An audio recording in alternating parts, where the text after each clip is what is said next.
Okay, we're going to talk in this video about something very exciting and tremendous information we're going to discuss.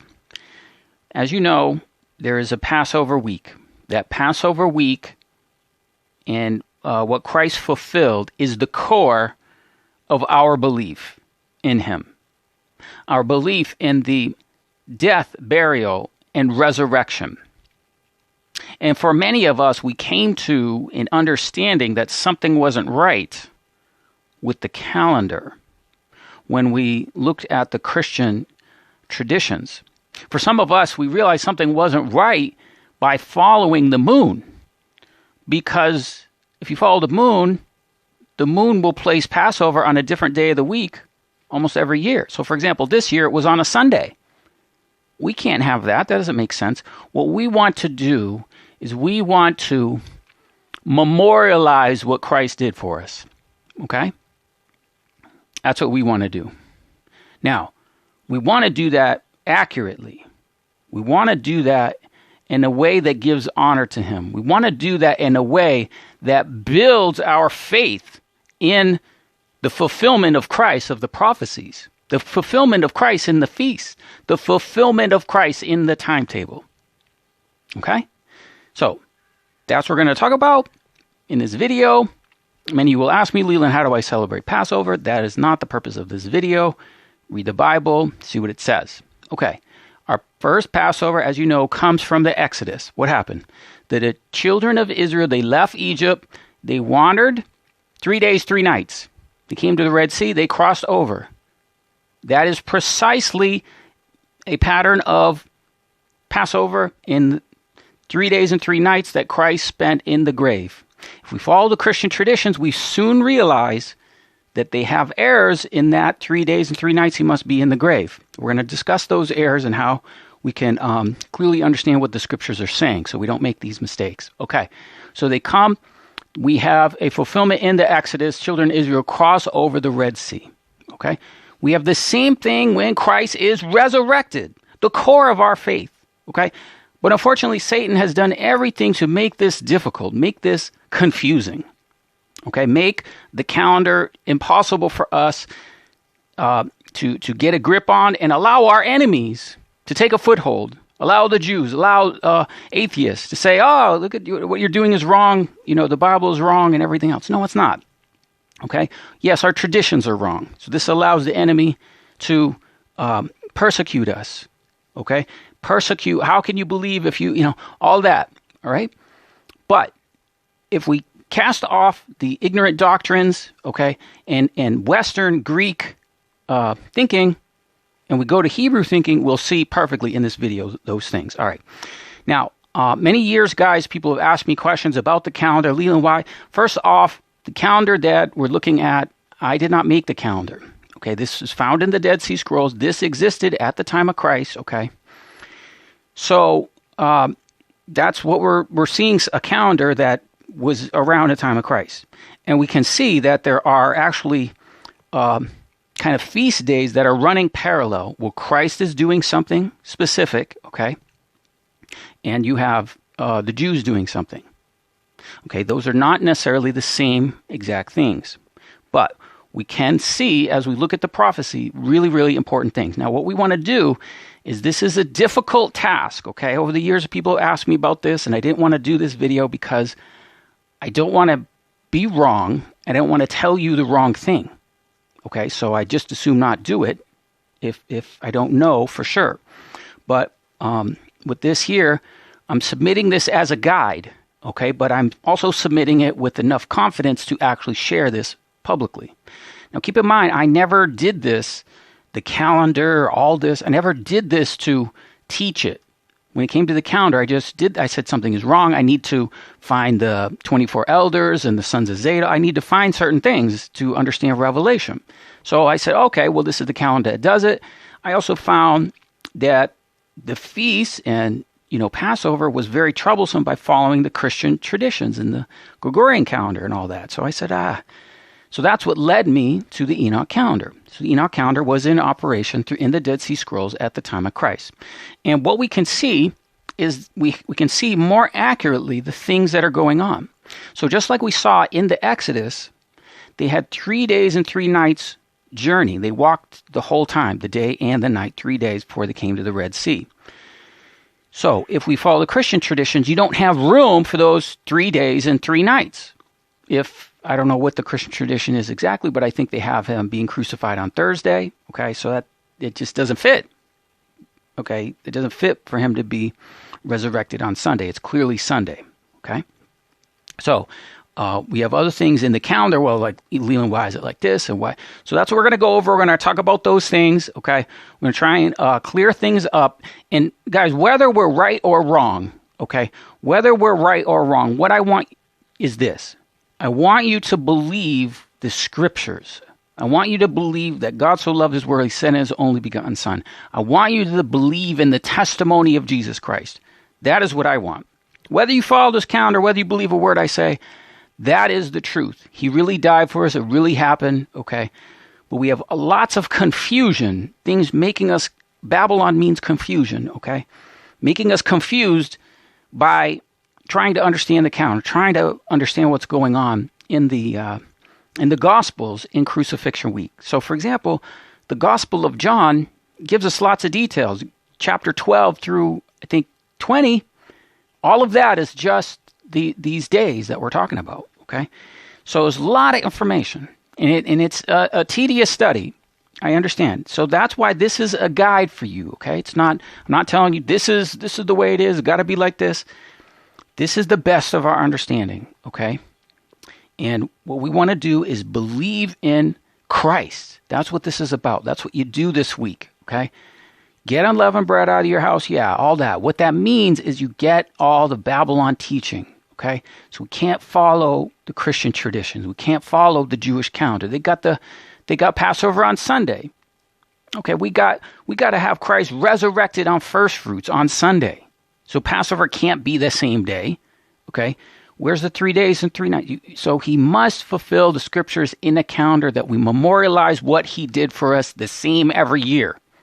Not a different day of the week or anything like that, okay? So let's get into the calendar and let's look at our notes. There's 2 pages of notes and we'll get right into it. All right. Now, first let's look at the calendar. Let's look at the basics. So the time I'm recording this video, it's the 29th of March. March 29th, which is the 13th day of the first month, okay? 13th day of the first month. That means when the sun goes down, it's Passover. Okay, so I'm trying to get this video, get this out to you, get this information so you can have this by Passover. Okay, so you can see that the year, of course, begins in the spring. We have Passover coming up, the 14th day of the first month. Now, as we look at the calendar, it's new, it's different information for many of you, but this is our Crucifixion week, okay? And so what you can see is we have Passover on the 30th of March, and then we have first fruits on April 4th, okay? In green here, it's the Feast of Unleavened Bread. So the Feast of Unleavened Bread lasts 7 days. Okay? And so in those 7 days, okay, we have outlined for you a few of them. What's that? 6 days? 1, 2, 3, 4. Yeah, 6 days, 7 days, whatever you want to say. Okay.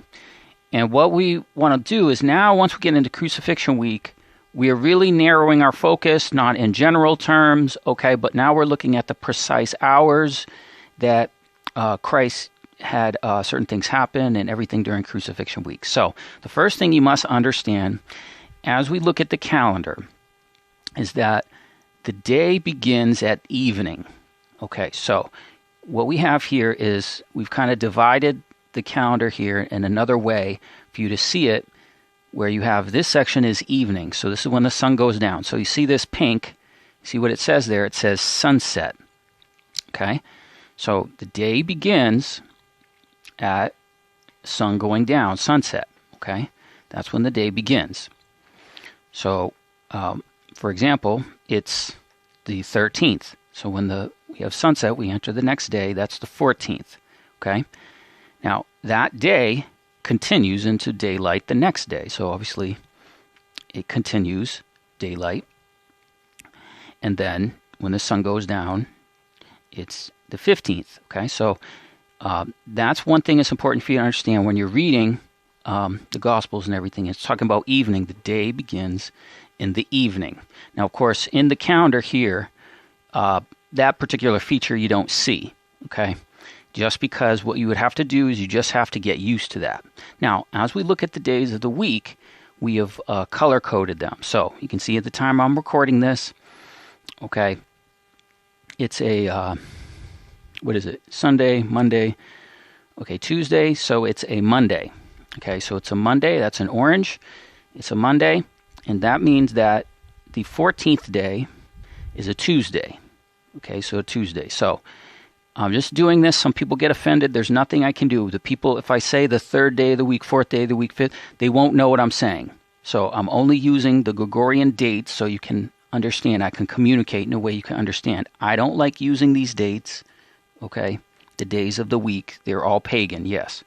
But in order to communicate, I'm using those, okay? But then when we read in the Bible, it doesn't say Tuesday, Wednesday, Thursday. It says the third day of the week, fourth day of the week, fifth day, sixth, seventh is Sabbath, okay? First day of the week. So you can see first day of the week is first fruits. So let's start at the M. You can see here what we have is in blue, okay, are the feast days. So in blue is Passover. And blue here is first fruits. Then the days in between is green, that's unleavened bread. All right, so let's work our way backwards. Okay, we do know that first fruits is the first day of the week. We'll get into that later. But this is Resurrection Sunday. So when you go to church, you have Resurrection Sunday. Yes, that's right. Okay. Now, Christ must have been in the grave 3 days and 3 nights. Right? He was in the grave 3 days and 3 nights. Now, we see that he was out of the stone was removed by Sunday morning. Okay? So that means that prior to that, 3 days, 3 nights, he, had to have been crucified prior to that. So you can see, whereas Thursday is the 16th. Okay, so they have him being crucified. The Christians have him being crucified on a Thursday. Okay. Then the next day, Thursday is, so that's Thursday, the 16th, and then there's Friday, and then Sabbath. Okay, Sabbath, and then, okay. We'll explain why that's wrong, but obviously he would that's not 3 days and 3 nights. Okay, so we have to come up with a better answer than that. So that tradition is wrong, and we'll explain it why. So basically what you would have is all these days, okay, all of the activity, or not all of it, but most of the activity is going to be in the 13th day, heading into Passover, the 14th day, and the 15th day. And so then what we can see is that he was actually crucified, okay, on a Wednesday before sundown. So this is the sun going down, right? That's what we're going to see, okay? But we're also going to see that the Last Supper, okay, is on the 14th.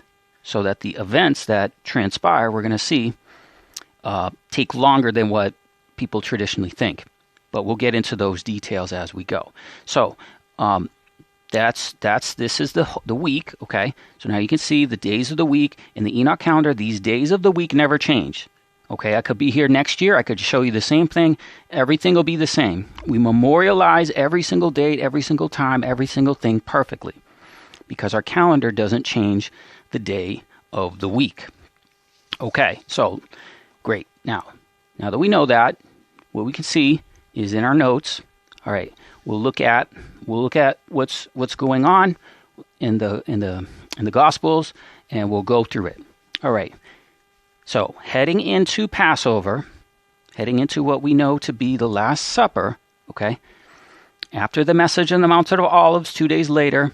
Okay. The first day of unleavened bread, when they killed the Passover, the disciples asked, "Where should we prepare to eat the Passover?" So what we're going to have here, guys, we're going to have bullet points, and then I encourage you to take the time and study.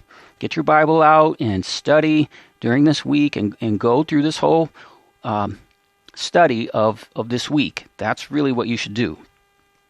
All right, so we'll have for you, that's Mark. I'm quoting Mark here, and then you have Luke and Matthew that also say the same thing. Okay, so that's the 13th day. So what's happening is the disciples are preparing for Passover, and they're saying, okay, what do we do? And he says, okay, make ready the Passover. Okay, so we go to make ready the Passover. All right, so what's happened is we're coming to the Last Supper, right? So now we got the Passover. The Passover is ready. In the evening, he came with the 12, okay? So when does the day start? In the evening. So it's the Last Supper. It's the evening. It's the 14th day. Okay, it's a Tuesday. Actually, yeah, this is a Tuesday. This is a Monday because it's the evening, all right? So it's actually Monday evening, all right? So it was the Passover's ready. In the evening, he came with the 12, and this is the Last Supper, and it's clear that the Last Supper is at nighttime, okay? So we got the verses to describe that. So let's see. Yeah, we'll try and keep this part up here. Let's expand it a little bit. Okay, good. All right, so there we can see the Last Supper, very significant. When is the Last Supper? The Last Supper is the 14th day. Okay, that's the Last Supper. He's keeping the Passover then. Now, what you'll notice is that if you read the Gospel of John, it will say the Passover of the Jews or the Passover was coming. Okay, but when he had the Last Supper, he was keeping the proper calendar. The Jews may have had a different day based on the moon, okay? But he's keeping the proper calendar. We'll see how this is significant as we go. So we have, we know to be the significant Last Supper. Then that night, okay, we of course have Gethsemane. So then after that meal, okay, you have the hours of that meal, that's at night, and then we go to Gethsemane.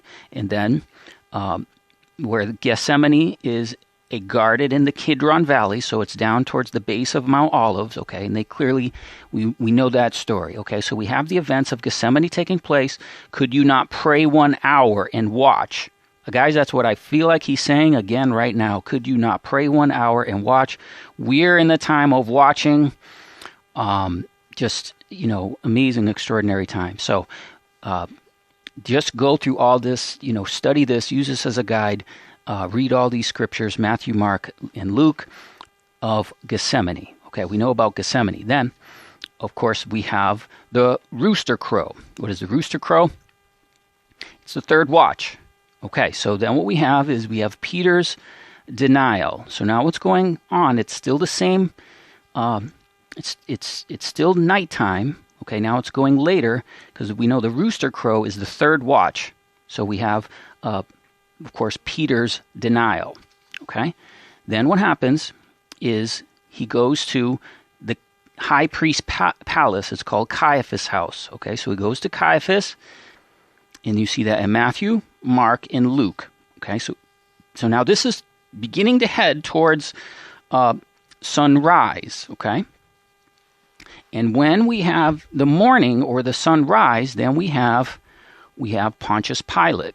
Okay, so now we have Pontius Pilate. He comes to Pontius Pilate in the morning. All right.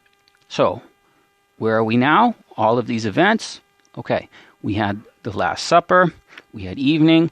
We've now come to the morning time of the 14th day of Nisan, morning. Okay, Pontius Pilate, and then you can see the verses related to when he appears to Pontius Pilate. Now, when he does, okay,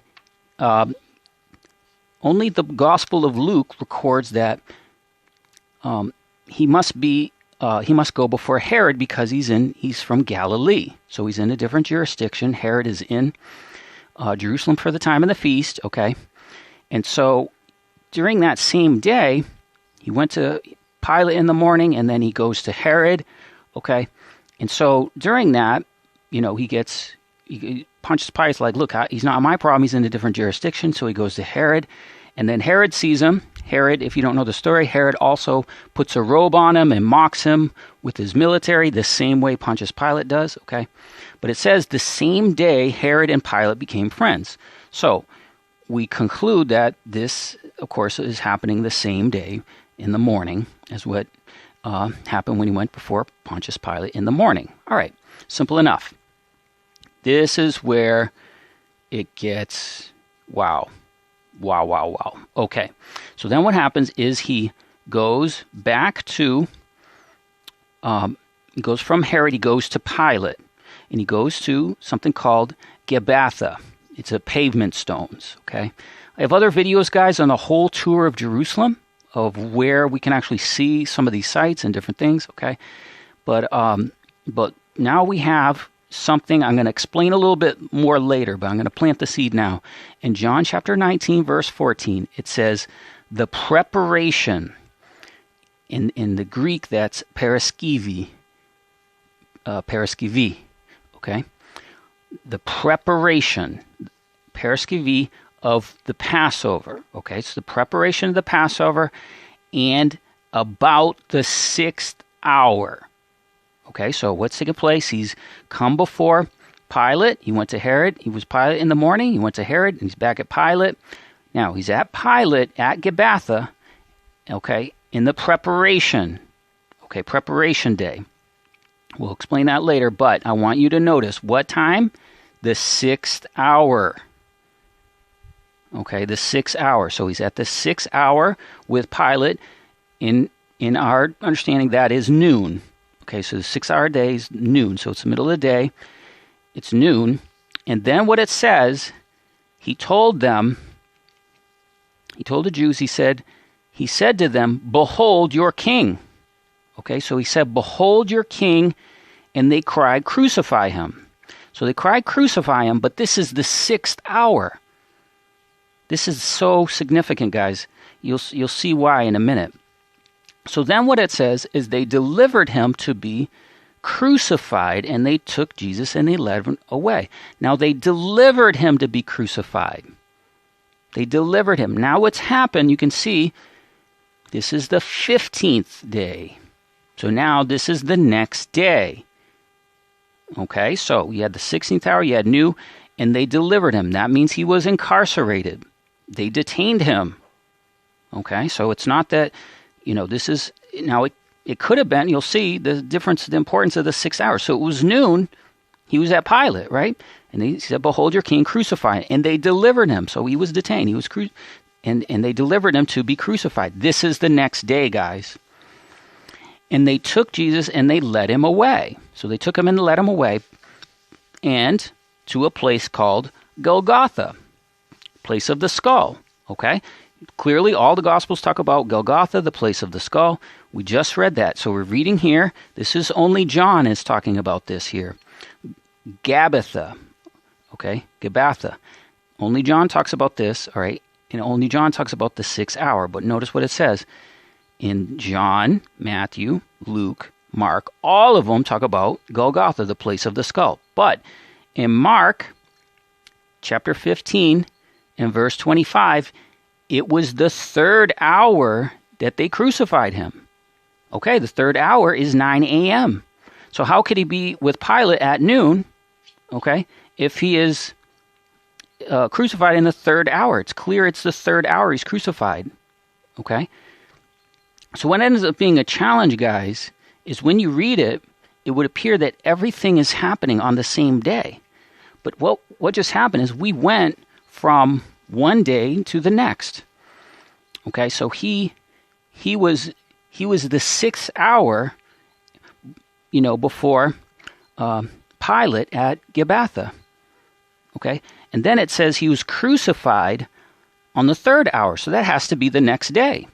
That has to be the 15th. All right, so that has to be a Wednesday. Okay, because that's 9 in the morning. So he was noon here, and then he's 9 in the morning here. Okay? And then what happens, you may or may not remember the story, but so that's the 3rd hour they crucified him. Mark makes that clear.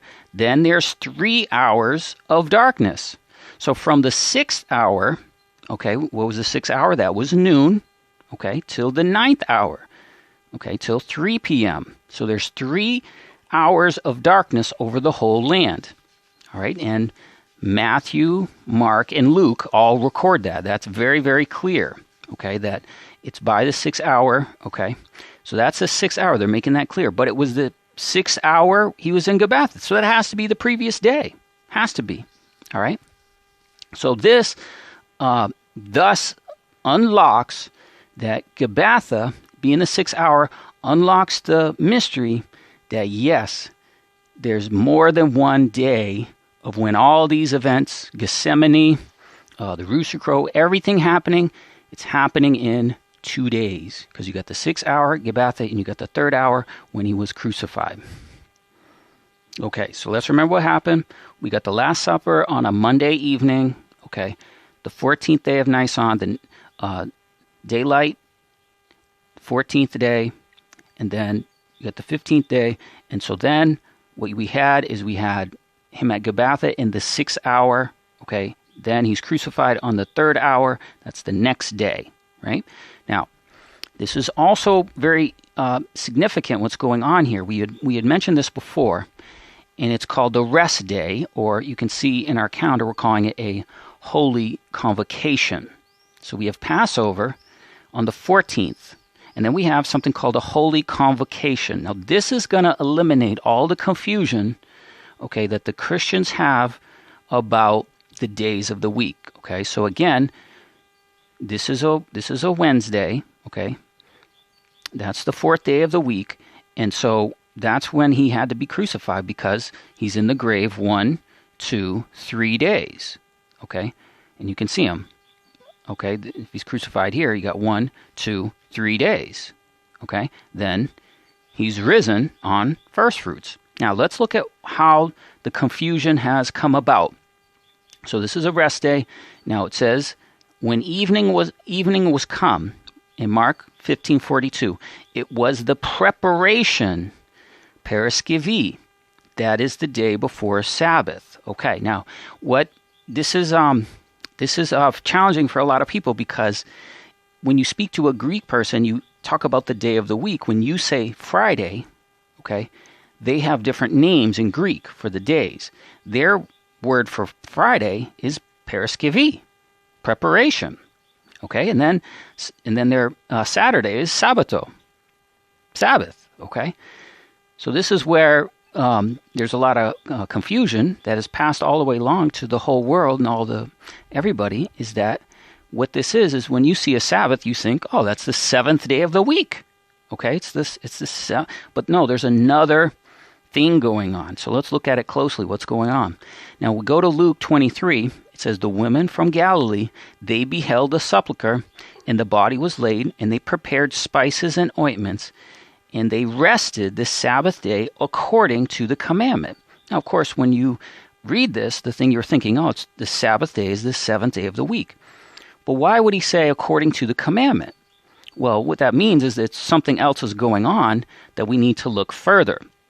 And what this is, it's something called you can see it right here, it's a holy convocation. It's on the 15th day of the first month. And we read about that in Leviticus 23, verse 6, on the 15th day of the first month. 15th day of the first month, it is the feast of unleavened bread. Feast of unleavened bread unto Yahweh. Then verse 7, 7 days you shall eat unleavened bread. Okay, so we got the 15th day of the first month. It is a feast of unleavened bread. For 7 days you will eat unleavened bread. Then, watch this, very important. Verse 7, in the first day you shall have a holy convocation. Now, what's the first day? The first day of unleavened bread. So it just told us what that was. It's the 15th day of the first month is the first day of unleavened bread. That's the 15th day, okay? So it's a rest day. It is a Sabbath. Not only Saturday, this is Saturday here, not only Saturday is a Sabbath, there's another Sabbath, okay? And there's many of them, but there's one in the Feast of Unleavened Bread. And so what does it say? In the first day you shall have a holy convocation. You shall do no servile work. What does that mean? It's a Sabbath. When you don't do any servile work, what does that mean? It's a Sabbath. Okay, so the same word in Greek, Sabbaton, okay, is more than one thing. Yes, it's a day of the week. It's a weekly Sabbath, but there's other memorial days that were being kept. Okay? And so the first day of the 15th month, okay, that's a holy convocation. You see that? Okay. So once you study the feast, you begin to see, wow, now I understand. Now that's clear. I hope that's clear to you guys. So now what we can see is once we do this, now we have our full 3 days and 3 nights in the grave. So we get the 16th, we get the 16th, we get the 17th, we get the 18th, we get full 3 days and nights, full 3 days, okay, once we have a Wednesday. And then what it says, and this is in Luke, now on the first day of the week, very early in the morning. Well, let me get that on the screen. I'll read that again. Now, on the first day of the week, very early in the morning. Okay, what's the first day of the week? It's a Sunday. Okay. So now, after those days, so now we're here. This is a Sunday in yellow. Okay, Sunday's in yellow, first day of the week. Okay, and on the first day of the week, early in the morning, they came to the sepulchre bringing the spices. Okay, so they had the spices before, and the stone was rolled away. He's risen, guys. He's not in there. Okay, what happened? It's the Feast of First Fruits. Okay, the first day of the week. So we go back to Leviticus 23. The next verse, actually just right after it's talking about this, it talks about the Feast of First Fruits. Leviticus 23:10. And when you reap the harvest, bring an omer, or a sheaf, it might say in the King James. You bring an omer of the first fruits of your harvest. Okay, so Christ is the first fruits of the resurrection. He is the resurrection. He resurrected on what? The Feast of First Fruits. And you shall wave the omer before Yahweh to be accepted of you on the morrow after the Sabbath. Okay, morrow means the next day. So the next day after the Sabbath is the Feast of First Fruits. All right? So the Sabbath is here. The Sabbath is the 18th day. It's a Saturday. So the morrow after the Sabbath, or the day after the Sabbath, is the Feast of First Fruits. That's the 19th day. That's exactly when he resurrected. So guys, I hope that clears something up. It's very disheartening to think that, people say, oh, you don't, the core of what we believe, guys, is right before you, okay? But there's confusion when we look at these words. Preparation, okay? And so many see that, well, that's Friday. No. There can be other preparation days prior to significant feast days, okay? And that's what you can see once you really study the feasts and you actually do these, to try to understand what's going on. So guys, that's what I want to share with you. I'm going to finish the video here. All these notes and everything, I'm gonna make these available to you. I really encourage you to, use it as a guide. Study everything I say. Don't just follow what anybody says. And you have a lot of other questions, I'm sure. Please go to the playlist on the feast and the Sabbath. I have been talking about these things ad nauseum for years and years, and you people ask me the most simple question without going to the resources. Go to the playlist, just look at the title of the video. What about this? What about that? What about past? Go through the videos. We've been talking about this stuff for so much, but you're not listening to me. You're not going back and watching the videos. Okay, you just make comment. What about this? Where is this? So, guys, get these notes, okay? These days are coming. The sun is going down. We're about to enter this Last Supper. It's like the last of the Last Supper. It's amazing times. So fear God. Give glory to him. For the hour of his judgment has come. Worship him that made the heaven, the earth, the seas, and the fountains of waters. Amen.